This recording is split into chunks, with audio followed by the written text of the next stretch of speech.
Hello students, welcome to PDM students club. मैं हूं आदित्य मंडियाल, आपका अपना फिजिक्स मेंटर। पिछले टर्म पे हम लोगों ने डायपोल कंप्लीट कर लिया था। डायपोल का एक फॉर्मूला जो कि मैंने आपको कहा था किसी भी एंगल पे जो है आप निकालना सीख सकते हैं, वो मैं आपको रिवीजन में बताऊंगा एग्जैक्टली। जब चैप्टर खत्म हो जाएगा तो लास्ट में हम लोग छोटा वीडियो रखेंगे, पूरा चैप्टर जिसमें आपका रिवाइज हो जाएगा। ठीक है सर, बता दिएगा। आज हम क्या पढ़ने वाले हैं, इलेक्ट्रिक फ्लक्स के बारे में। फ्लक्स बहुत अच्छा टॉपिक है, एग्जाम में सवाल भी पूछे जाते हैं। बहुत मन लगा के बहुत ध्यान से पढ़िएगा और नोट में से बनाइएगा। तो पहले कुछ लिखने से पहले हम लोग समझ लेते हैं फ्लक्स होता क्या है। फ्लक्स बेसिकली क्या होता है, कोई भी एरिया है, मान लीजिए ये एक एरिया है, मेरा हाथ जो है ये आपकी तरफ, ये ऐसे एक एरिया है।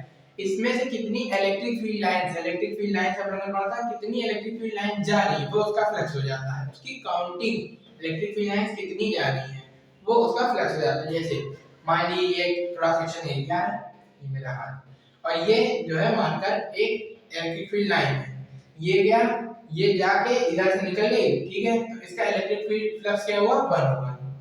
और अगर ये दूसरा, ये दोनों इकट्ठे जाके निकल गए तो इसका इलेक्ट्रिक फ्लक्स क्या हो गया, 2 हो गया। तो फ्लक्स के बारे में समझ चुके हैं, इसके बारे में थोड़ी बातें अब हम लोग लिखेंगे। Definition, counting, counting of number of electric field lines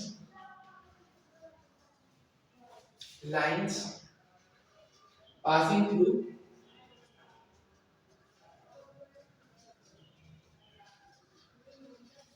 through a given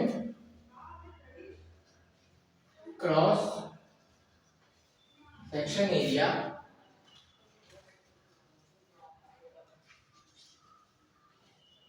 is known as electric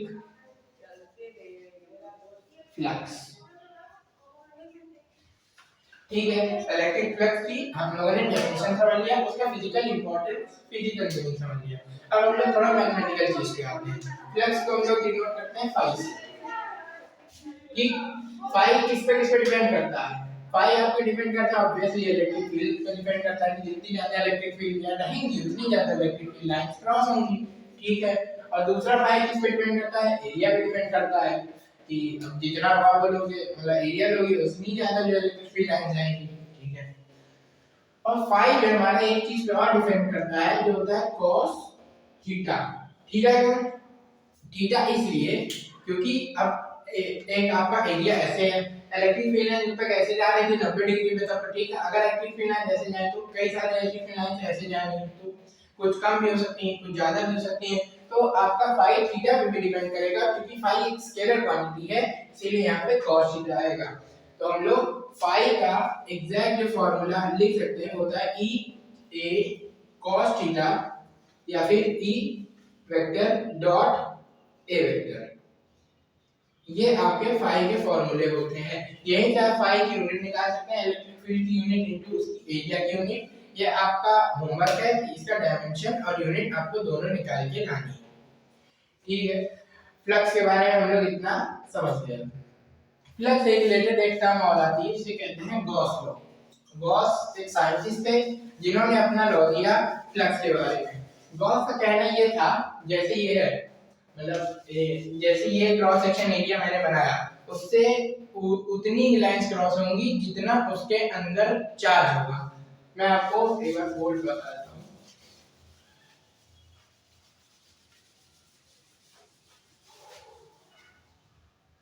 So the topic is Gauss law।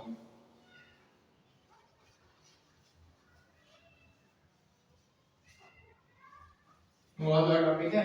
Gauss law क्या कहता है कि जो इलेक्ट्रिक फ्लक्स है फाई, वो होता है total charge enclosed in an cross section area in an area upon epsilon naught. ये गॉस का नियम था। गॉस क्या कहते हैं भैया, कोई स्फीयर है, मान लीजिए स्फीयर, इसमें तीन चार्ज है Q1 Q2 और यहाँ पे Q3, यहाँ बाहर है Q4। तो इसका इलेक्ट्रिक फ्लक्स अगर हमें लिखना होगा तो कैसे लिखेंगे सर, वो हम ऐसे लिखेंगे Q1 plus Q2 plus Q3 upon epsilon not. Q4 को इसलिए नहीं लिया क्योंकि गॉस ने कहा था इनक्लोज एरिया में जो चार्ज होगा सिर्फ उसी को लेना है। ठीक है, गॉस लॉ समझ गए। और 5 हम लोग क्या लिख सकते हैं, E डॉट डी, ए वेक्टर लिख सकते हैं, E डॉट डी लिख सकते हैं। इसका integration for varying magnetic field होता है Q in upon epsilon naught. ये आपका total Gauss law with electric field का फॉर्मूला है, यानी कि ये फ्लक्स और ये फ्लक्स दोनों को कंबाइन करके ये फॉर्मूला बनाया गया है। तो गॉस लॉ अब किसके किसके लिए वैलिड है? गॉस लॉ दुनिया में किसी भी शेप के लिए वैलिड है, सिर्फ स्फीयर में। आपने पढ़ा होगा कि सिर्फ स्फीयर के लिए वैलिड नहीं, सिर्फ गॉस लॉ जो है स्फीयर के लिए तब वैलिड है जब हमें इलेक्ट्रिक फील्ड निकालनी है उसके थ्रू। अगर हमें कुछ और निकालना है, एरिया फाई या फिर क्यू इनक्लोज, दुनिया का कोई भी फॉर्मूला इससे डिराइव किया जा सकता है। मैक्सवेल एक साइंटिस्ट थे जिन्होंने अपनी 4 इक्वेशन दी थी, जो आप इलेक्ट्रोमैग्नेटिक वेव में पढ़ेंगे। उनकी 4 इक्वेशन से mechanics, classical, non mechanical, classic, mechanical, non mechanical और इलेक्ट्रोमैग्नेटिक किसी भी तरह का फॉर्मूला, कोई भी फॉर्मूला आपने जितना पढ़ा है सारे उससे डिराइव किए जा सकते हैं।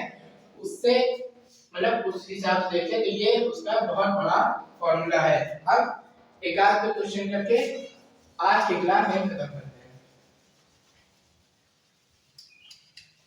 तो एक सवाल है आपके लिए, हाँ, कि क्वेश्चन है, एक ट्यूब है, ठीक, ये ट्यूब है, इसके सेंटर में हमने यहाँ पे क्यू चार्ज रखा है। तो आपसे पूछा गया है फाइंड फ्लक्स थ्रू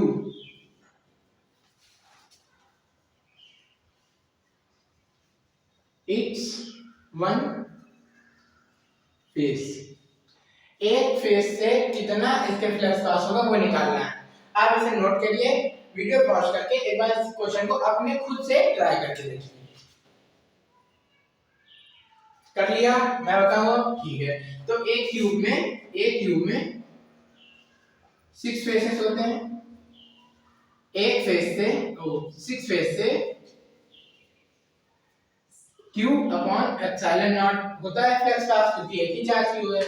तो वन फेस से हो जाएगा Q upon 6 epsilon not. That this is your answer. तो हम लोग फ्लक्स पढ़ चुके हैं, गॉस लॉ पढ़ चुके हैं। आज की क्लास यहीं खत्म करते हैं। अगले टाइम पे आप कुछ एप्लीकेशंस पढ़ेंगे गॉस लॉ पे, जिसमें आप एक पॉइंट चार्ज से इलेक्ट्रिक फील्ड निकालना और हॉलो एक लाइन चार्ज, पूरी एक लाइन है, वायर है, उस पे पूरा चार्ज फैला है, उसके चारों तरफ इलेक्ट्रिक फील्ड कैसे निकालते हैं ये सीखेंगे। तो that's all for today. Thank you and have a nice day.